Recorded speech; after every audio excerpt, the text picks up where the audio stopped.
Good afternoon, class of COVID-19. Today, well, first of all, open up your PowerPoints to slide 108. We're going to start from there. But as you do so, I'm going to discuss something kind of like more of a current issue.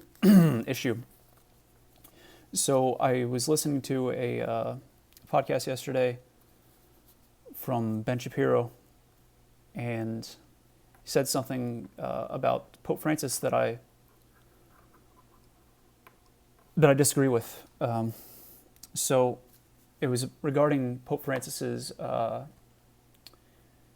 his general audience that he always has on Wednesdays. So since yesterday was, I guess it was Earth Day, the 50th Earth Day, he made some comments regarding caring for the environment and our religious obligation to do so. Excuse me. And I want to just address those and kind of offer somewhat of a rebuttal to those claims because, yeah, I didn't think that the logic was sound on that, which with him or with Shapiro is kind of rare, in my opinion. I mean, whether or not you like him or hate him, he's a smart guy. So Shapiro was bringing up how Papa was buying into the falsehood that nature has intent, and that nature is taking revenge on us. So one of the things he's referring to that Papa says, first he quotes a Spanish saying, goes like this: God always forgives. We humans sometimes forgive and sometimes not. The earth never forgives. The earth does not forgive. If we have despoiled the earth, its response will be very ugly. And then later on he says, when we see these natural tragedies that are the earth's response to our mistreatment, and he goes on, but that's kind of like the main part. And he also brings up how we've sinned against the earth, against the neighbor, or against our neighbors, and against God. And one second.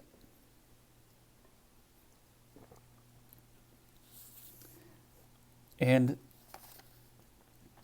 Shapiro labels it as pagan nonsense. But I think he's incorrect with that. I mean, it's like, first of all, it should be clear, or it should be, I mean, okay, it's possible he's right. Sure, it's possible that he's right, that Pope Francis is thinking that nature as a whole is like some sentient being, basically like a pantheist in a way. But I just don't take it like that at all. I mean, it should be obvious that nature can't forgive because it doesn't have free will. It should be obvious that nature literally isn't taking revenge on us, but it's more of a figure of speech. It's like just like a different genre, which we do in conversation all the time. We switch from genre to genre. Like, you can have a very factual conversation about something, and then like the weather, and then say it's hotter than a pig in you know what out. Like, no, it's not actually hotter than a pig in poop. Like, what does that saying even mean? You know, it just means really hot. And I feel like he's using more poetic language when he says things like, this is the earth's like revenge, I guess, against our maltreatment of it. Like, in a way, I think one thing that we've seen is that when we mistreat the earth, like things with like polluting water, it's like that comes back to bite us. And so, like, yeah, if you can put it in a poetic way and saying that nature is taking its revenge on us, but it's also just like in a really factual way, us uh, having to confront the consequences of our actions. Like I just don't see it as some pagan nonsense, and I was actually pretty shocked, maybe not shocked, but I was surprised that Shapiro was putting this stuff out there. But I think, and he might just be a little influenced by some figures actually claiming that nature itself, like literally, is taking revenge on us, with something like COVID-19. Like it's just okay. No, but yeah, I mean, there's actually a pretty large body of work, writing and pretty serious academic thought devoted to. It's more along the lines of psychology, I would say. Like thought of the heart and soul of the world is kind of about stuff like that, about like the importance of maybe mythopoetic language, and seeing. You know what? I'm not going to say anything more about that because I'm just not prepared for it. I have no idea how those guys and gals do podcasts like on a daily basis. Just talk about stuff that happened like the day before. Obviously they do some prep for it, but how much preparation can you really do in just a day, or even half a day? Like it's pretty impressive. So that said, while I am critical of that position, I don't mean to insult the man's intelligence, because trying to do that in one day or half a day, really, like it's a lot. All right, so paragraph 117. When we fail to acknowledge as part of reality the worth of a poor person, a human embryo, a person with disabilities, to offer just a few examples, it becomes difficult to hear the cry of nature itself. Everything is connected. Now, I'm curious about your understanding or opinion about this first point. Like, why do you think it is that we fail in the ways that Papa mentions? If we fail in the ways that Papa mentions, it becomes difficult to hear the cry of nature itself. Well, I mean, one thing that comes to mind is, excuse me. Well, we can put it differently. What does abortion have to do with caring for the environment? And we're actually going to go a little bit more in depth on that point, I think in a few slides.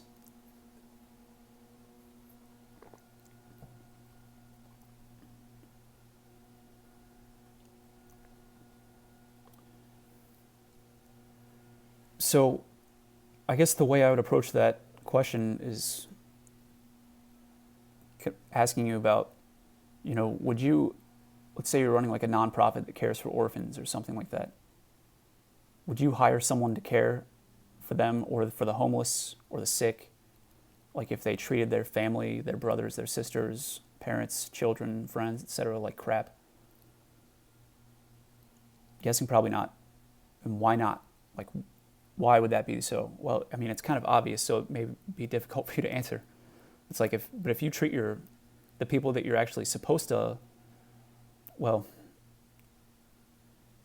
the people that it's really expected of you to love, if you treat them like crap, then what bizarro world are you going to live in where someone who actually treats their friends and their quote-unquote loved ones like crap actually cares for the homeless, the sick, orphans, stuff better than one's family and friends? That'd be an odd paradox. All right, next bullet point. Once the human being declares independence from reality and behaves with absolute dominion, the very foundations of our life begin to crumble. For instead of carrying out his role as a cooperator with God in the work of creation, man sets himself up in place of God and thus ends up provoking a rebellion on the part of nature. So again, it's connecting with what I was speaking about. Like, it isn't so much that he's not saying that nature is like some sentient being as a whole.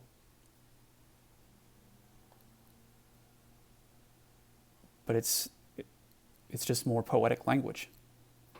Like, I don't know what else to say about it.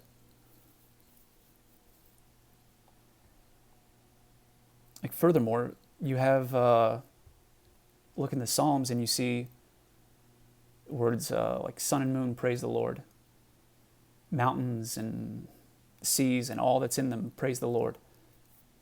It's like, okay, well, they don't have free will.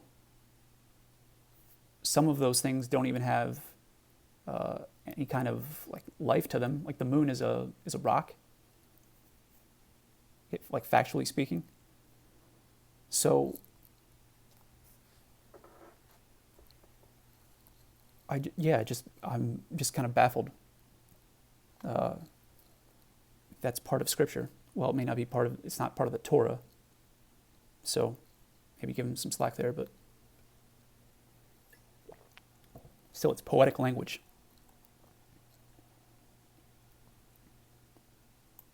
All right, next slide.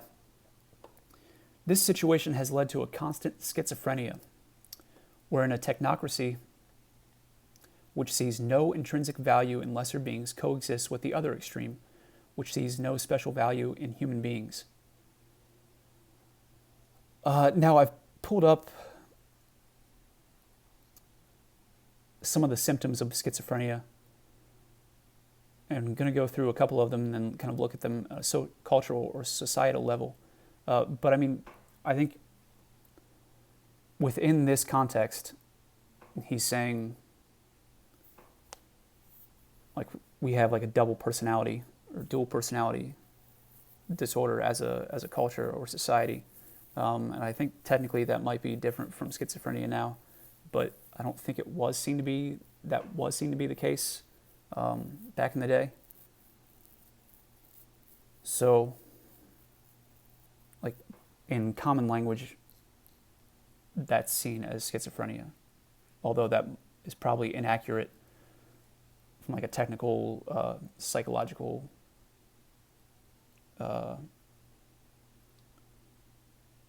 perspective.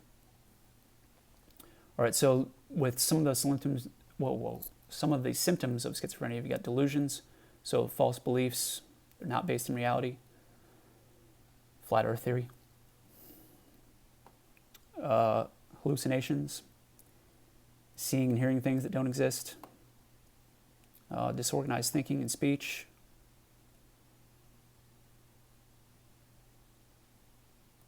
so effective communication can be impaired, and answers to questions may be partially or completely unrelated.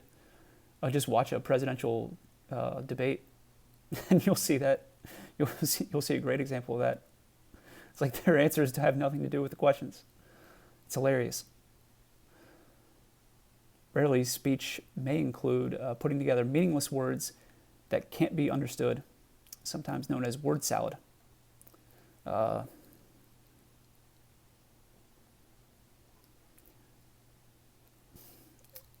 better not speak about that one. Another one's extremely disorganized or abnormal motor behavior.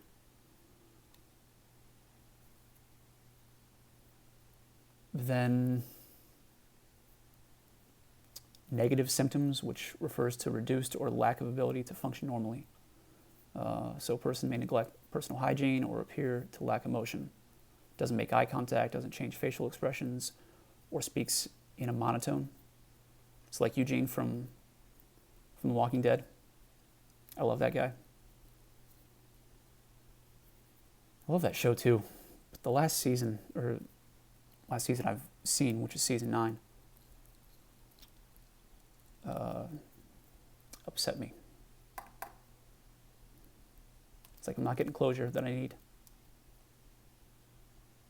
Also, the person may lose interest in everyday activities, socially withdraw, or lack the ability to experience pleasure. Okay, well, I mean, some of these have like I think some of these are more relevant than others, but another thing that I read in this book called The Divided Self, it's probably on my bookshelf over there, because I have a small bookshelf here where I keep like all the books that I usually use, and then everything else is over there. But it's by written by R.D. Laing, called The Divided Self. It's a fantastic book. And that actually brings me to some advice for you for college. Like when you start taking classes, when you have a professor that you respect, and he or she throws out like book recommendations, like saying, "Oh, that's just a great book," you should probably read it.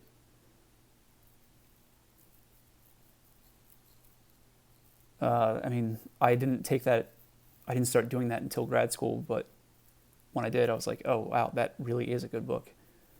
And so I would definitely at least try to like write those titles down, that people that you know, and I mean, at least the ones that you respect,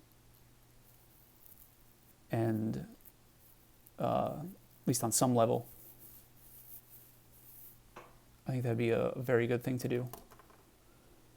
But yeah, he says that he likens, or he says regarding schizophrenia, it's like they lack ontological security.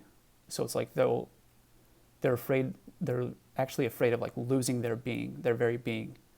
I kind of forget where I was going with that, but it was somewhere that was good. But anyway, sorry. What Pope Francis is bringing up is just how weird it is that on one hand we see the degradation of the environment, implying the absence of respect for anything other than us, and then on the other hand we see the other extreme of those who hold other creatures to be higher than human beings, and seeing the latter as a curse upon the world. You can even say a virus. And once again, I mean, those two think that it's not a good sign. Most likely they have deep-seated resentment. All right, next slide. When we have an inadequate view of humanity, failing to see the miracle that we are, along with the rest of creation, we lose a powerful force of motivation to care for the earth. Okay, human beings cannot be expected to feel responsibility for the world unless at the same time their unique capacities of knowledge, will, freedom, and responsibility are recognized and valued. Okay, I think this is pretty straightforward. You know, if we believe that humanity is composed of a bunch of pieces of poo, then I think we've lost the fight before it's even begun.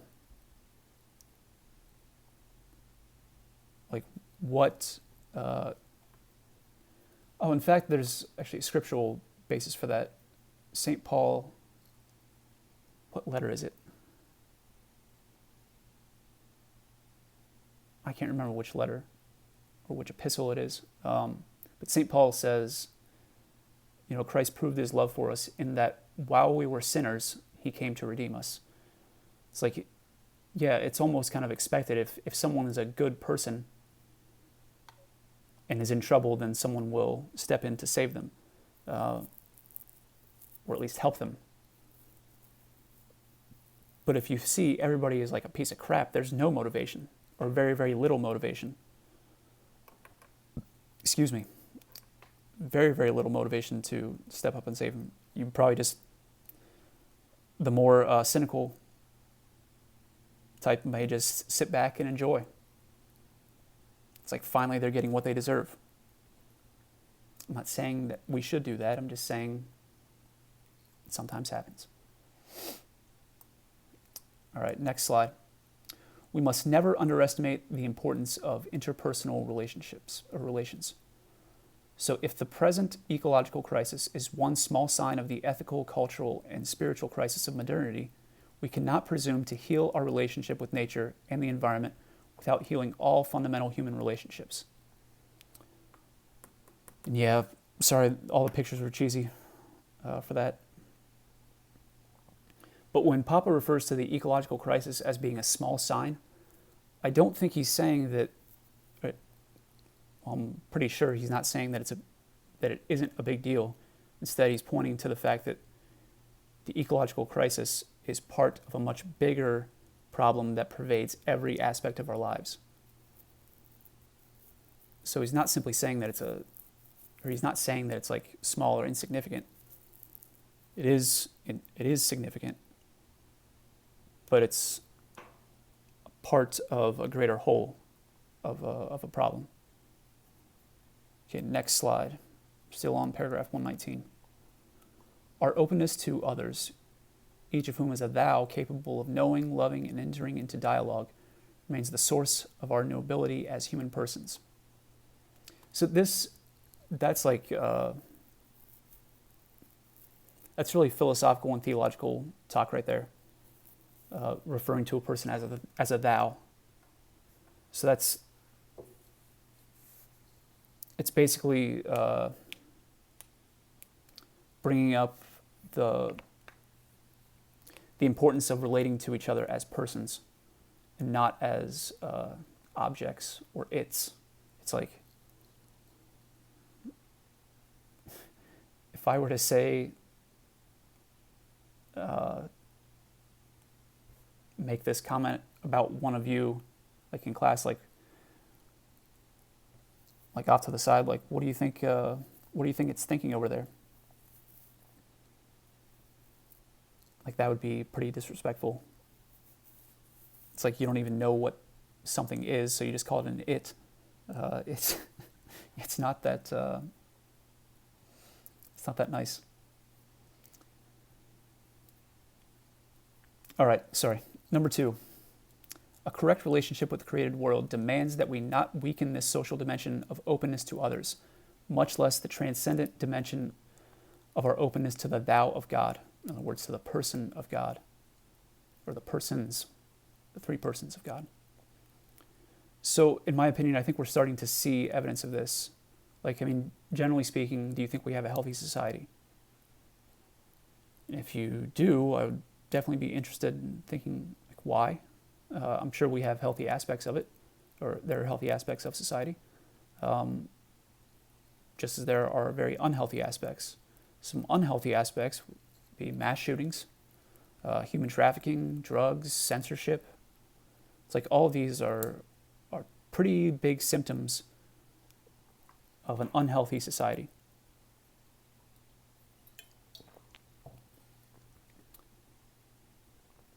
But with the exception of like mass shootings, I think I'd say that, you know, maybe these problems have always been around. So like, why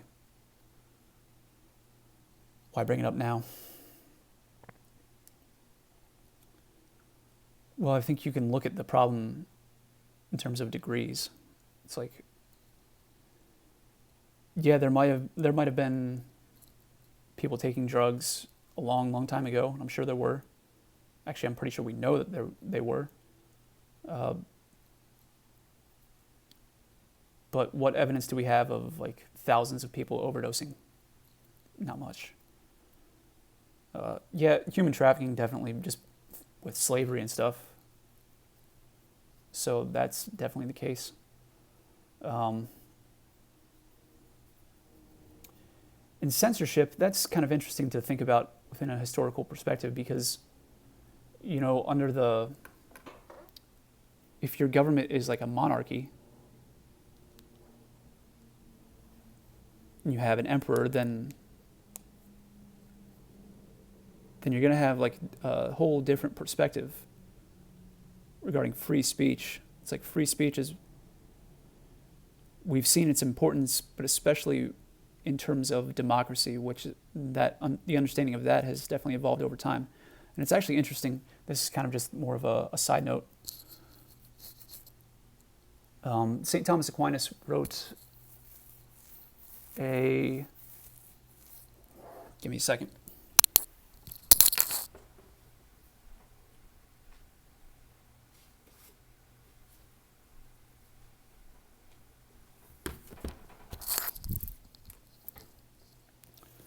So St. Thomas Aquinas has it's this work that is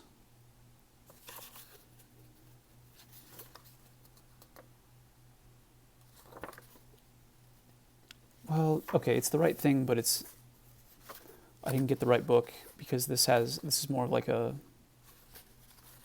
kind of like an anthology. I think it was that he dedicated it to like the Prince of Cyprus or something, or the King of Cyprus. I don't even know. He dedicated it to some king. Okay, and he was writing about government. And one thing that he said that I found really interesting was that he didn't say that a democracy was the greatest government or the greatest possible government. And his reason for saying that was because, well, to have like a truly amazing government, you would have to have like the best people in charge. And with democracy, you're putting everybody, ideally, you're putting everybody in charge. And so while it reduces the risk of tyranny, but it also limits our capacity for greatness, which I thought was an interesting way of putting it. It's like, yeah, if you have like an amazing king and queen that are really virtuous, that is going to be a really great society. But if you're under a monarchy, I mean, that opens the door for tyranny. That opens the door for a really evil king. So it's a really evil king and queen. So that by having a monarchy, yet it's possible for you to achieve a higher good as a society, but you're also opening up the possibility of achieving like an extremely bad form of society. But with democracy, it's balancing it out. It's like, okay, we can't be really, really good, but we can't be really, really bad. And that's the good part. So that's what he was saying in that, or one of the things he said in that struck me.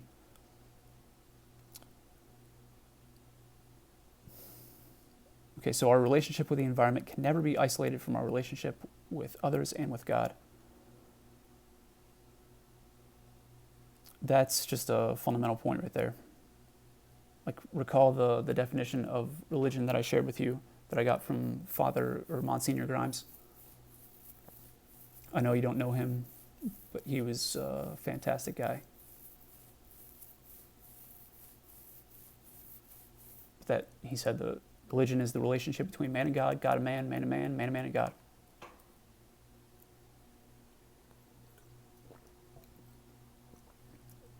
So we're all social beings. We're essentially related to each other, to the environment, and to God. And so we can't isolate one from the other. Because as Heidegger says, we're beings in the world. And so like our being is like or our world is a web of meaningful relations. And you can't really start isolating aspects of your life when talking about that, because each one's going to impact the other. Next slide. Since everything is interrelated, concern for the protection of nature is also incompatible with the justification of abortion. Okay, I'm just going to read through these, then I'll kind of give a recap.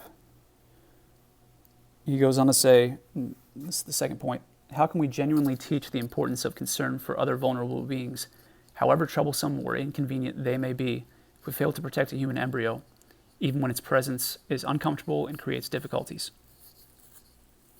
Third, if personal and social sensitivity toward the acceptance of the new life is lost, then other forms of acceptance that are valuable for society also wither away.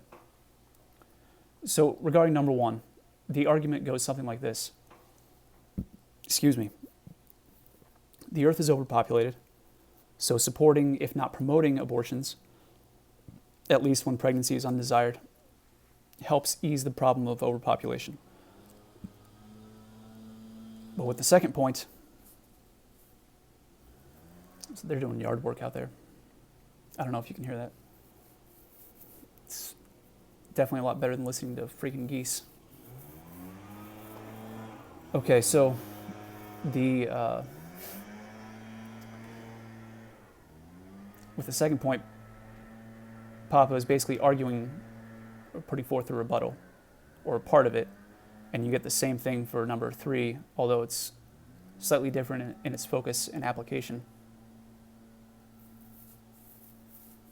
It's like, okay, if the earth is overpopulated, that doesn't necessarily mean that we should just start killing babies.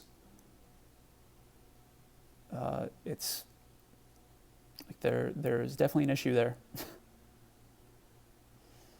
Because how can we genuinely teach the importance of concern for other vulnerable beings if we're promoting abortions? Like, that doesn't really add up. I mean, that'd be like me saying that punctuality is like the most important thing in the world, and that we should all be really punctual. Meanwhile, I'm 5 or 10 minutes late to something, though I have been getting better. Just saying. Like, in college, signed up, like, I had to take some 8 a.m. classes, and you could easily lower my grade a full letter for 8 a.m. classes. Like, with a philosophy class that I took at 8 a.m., I remember I got A's on all the tests and all the papers, final, midterm, but I still got to be in the class. Why? Because I overslept and missed the daily quizzes frequently. Anyway, the point is that it's hypocritical to say that. To say that, we should be caring for the environment, caring for things that are obviously more vulnerable than we are, because they can't really fight for themselves. Water can't really fight for itself. It's not a sentient being with free will. It doesn't have intelligence. And then promote abortions. It just doesn't make any sense.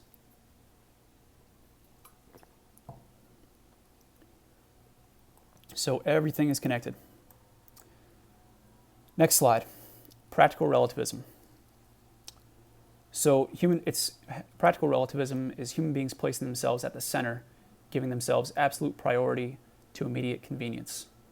That's more or less a basic definition of it. I'm sure there are other aspects to it. I mean, besides the whole, there's no absolute truth. That would definitely be part of it. I don't know why I didn't put that in there. Maybe because it was obvious. I don't know. So it goes on to say, we should not be surprised to find, in conjunction with the omnipresent technocratic paradigm and the cult of unlimited human power, the rise of relativism, which sees everything as irrelevant unless it serves one's own immediate interests. I mean, this kind of goes back to out of sight, out of mind. And I included this comic strip from, does it say Roddy? Thor Leifson? So if they're having trouble developing standardized tests for high schools, they've got math, language, arts, and human development worked out. They're having a heck of a time with the grade 12 course on moral relativism.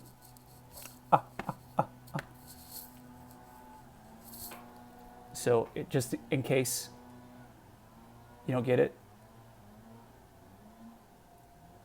they can't have a standardized test for something that's relative. You get it now? Good. So with this whole notion of human beings placing ourselves at the center of reality, I think it's important that we make a distinction.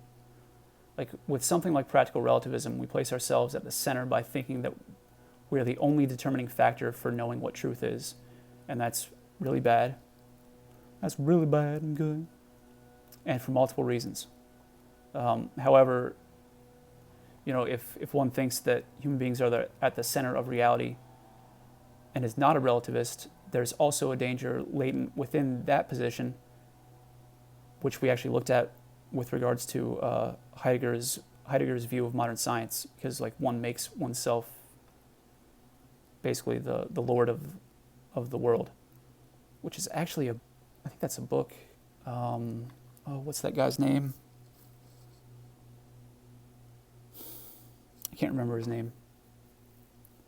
But it was like the first end of the world book, science fiction book. And it was written by a priest. He was like the son of the Archbishop of Canterbury. So he was Anglican and converted to Catholicism and wrote a lot of books. Lord of the World is one of the more popular ones, or is probably the most popular one. And some of the things he writes are pretty prophetic in the everyday sense of the word. Like, he talks about, basically brings up planes, just our everyday travel. Also euthanasia. Says that's it's like a common practice. I was pretty furious though when I read it, because it was a good book, it was well written. It just didn't have the ending that I wanted. It's like basically you see the rise of the Antichrist. So, but then he wrote another one because so many people were unhappy with the ending.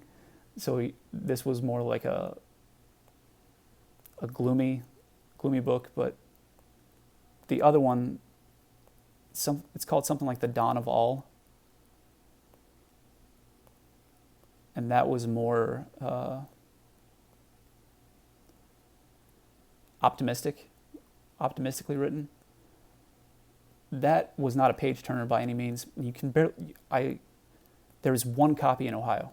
That's it, one copy, and that thing is falling apart. Or at least one copy in the library system. It was absolutely falling apart. Like, pages were literally crumbling. It's not a page turner, but it is. I think priests would find it a lot more entertaining than anybody else, because for various reasons. But moving on, sorry. But I do think to get back to this, I do think there is a way of seeing oneself at the center that I don't think is very harmful, but it involves a fair amount of subtleties and distinctions that I don't really think we have time to get into, especially with all the tangents I go on, and I apologize for that. So next slide. So the disorder of relativism. So it drives one person to take advantage of another. Second is imposing forced labor or enslaving them to pay one's debts. Third, sexual exploitation, children included.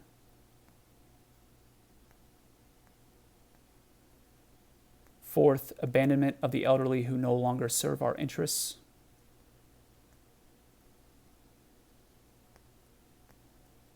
Fifth, also the mindset of those who say, let us allow the invisible forces of the market to regulate the economy and consider their impact on society and nature as collateral damage. Now, I hope he's not saying that we should have like extreme regulation of the economy. I don't. I'll have to go back and reread that part, or that really all of it, so I can get the proper context of it. But what I think he's saying here is like, those who just write off things like, casualties of war or something, for example, as like, well, it's war. What are you going to do? Like, yeah, true, but we can also try to minimize the casualties. Like there are ways to do that. Yeah, it does make things more difficult, but at the same time, I'm not a general. I don't know. So I'll just shut up. Now, on number 4, I do want to comment on that. So according to the technocratic paradigm that Pope Francis is putting forth here, if the elderly are of no use, you just throw them in a nursing home and be done with them. In my opinion, I've had some experiences that back this up as well. It usually doesn't stop there, at least when it comes to one's own thoughts. Before I say this, I spoken to a couple people in who cared for nursing homes and cared for the elderly in nursing homes, and I remember hearing a relative of mine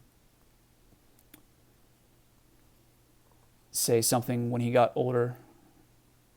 Well, I'll get to that later. So regarding the thoughts and the mindset of the elderly, if it can happen that they start thinking if they can't produce things and they're merely consuming resources, then some think, well, we should just euthanize them. Their quality of life sucks. They're just a drain on society. And I've actually heard that argument applied to prisoners and the death penalty. So prisoners are just a waste of resources, so let's just kill them. At least those who are on death row or sentenced to a lifetime of prison. But this is the messy part. If modern technology determines our thinking to a degree, then this thought will not only arise in the minds of those who are young and productive, it's also going to arise in the minds of the elderly. And that's what I started to refer to earlier, but then stopped. I once heard one of my relatives say, when he was really old and definitely on his way out, he's like, I wish they'd just let me die. I imagine something else was I can't do anything. I can't, I'm not benefiting society, and I'm just a nuisance to everyone else. So that everybody else has to care for me because I can't do things on my own anymore. So just let me die. And, when he said it, kind of caught me off guard. But I remember thinking about it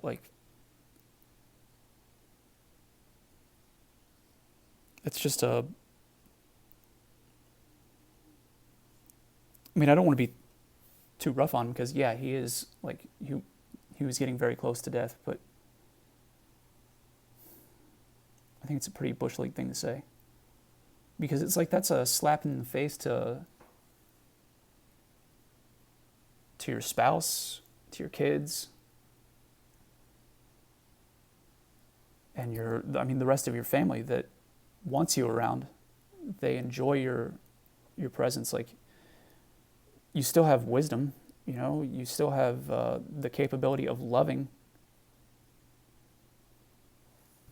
So the point is that I think you can see the modern technological or the technocratic paradigm in Pope Francis's words, in that because they only, a person only sees themselves within the framework of resources. So that's why I bring that up.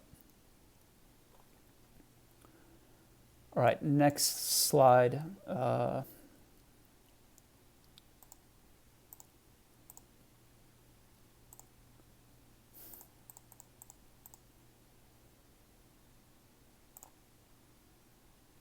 Actually, let's stop there.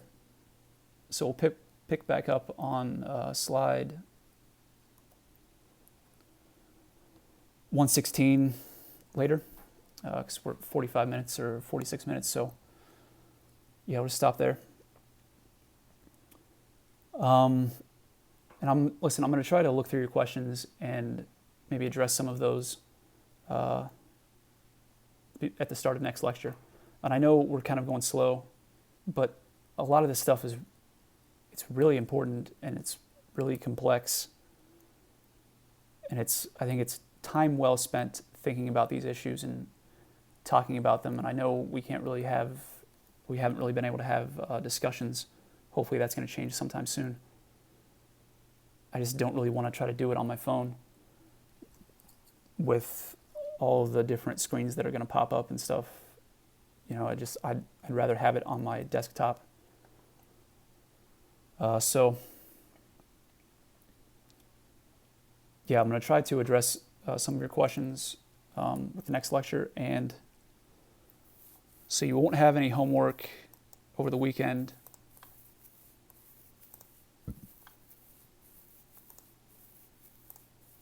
Yeah, no homework over the weekend. All right, have a wonderful weekend, have a wonderful day, and happy Easter.